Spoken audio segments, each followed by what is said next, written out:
What's up, guys? Today we're going to talk about how interest rates affect not only the economy, but also how they affect the wealth gap among different demographics in America. Because traditionally, interest rates are used as a tool to control or affect inflation and deflation in the economy.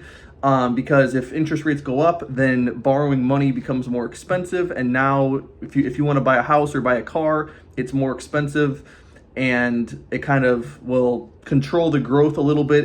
People will not borrow as much money and they won't be able to buy as much.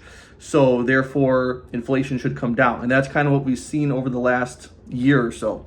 But the thing that's not talked about as much is the way it will. There's also some inflationary things that can happen when interest rates are high. And the way I look at that is like, although I guess here's the better way to put it. This is how it relates to making the wealth gap wider. Because if you are part of the demographic in America that has money saved up, then higher interest rates are going to actually contribute more to the inflation, because the people that already have money saved up that are now going to earn higher interest are now going to have higher income, and they're going to spend more money. So that is actually going to contribute to the inflation. But if we're talking about specifically newer businesses like startups, or we're talking about people that don't have a lot of money, maybe they're living paycheck to paycheck, stuff like that, those people are going to be borrowing money, right? They're not earning any interest because they don't have saved up money to do that. But they're going to be borrowing money, which means the people that have money are going to be making more money, and the people that don't have money are going to be pretty much, it's going to cost them more, so they're going to be spending less, okay?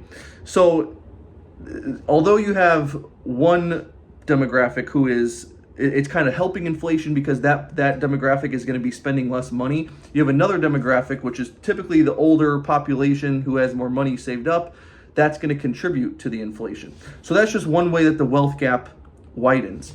But hopefully this year, the Fed has said multiple times that they are planning to start cutting rates.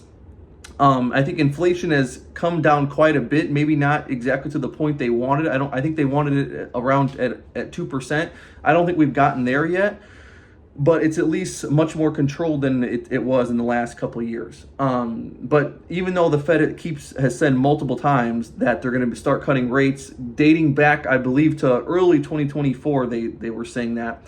Now I think they're expecting it to be at some point in the fall of this year, 2024, and then we could start seeing things reverse, because things like for the younger generations that are buying a house, those things have become incredibly expensive, and so that can only last so long. I think it'll get to a certain point where once the inflation is low enough and it looks consistent, then they could bring those rates down, and that will allow people to more easily afford a home or a car or whatever it is. It will also help newer businesses like startups who are looking to borrow money and invest in their business. We'll see more explosion in that industry as well.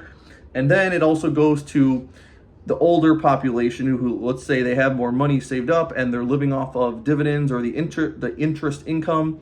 That number will be lower, because if you look at, let's say, pretty much before the pandemic, let's say 5 years ago, 6 years ago, the interest rates were very low, right? They were close to 0%.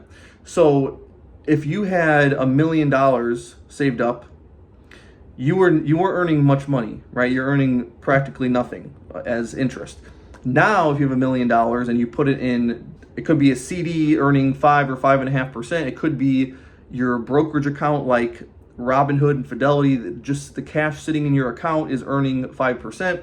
So now if you have $1 million, well, now you're going to make $50,000 a year just from your cash sitting there. So it makes a really big difference, because if for the people who have all that extra money, that's going to contribute to them spending more money and fueling the economy even more.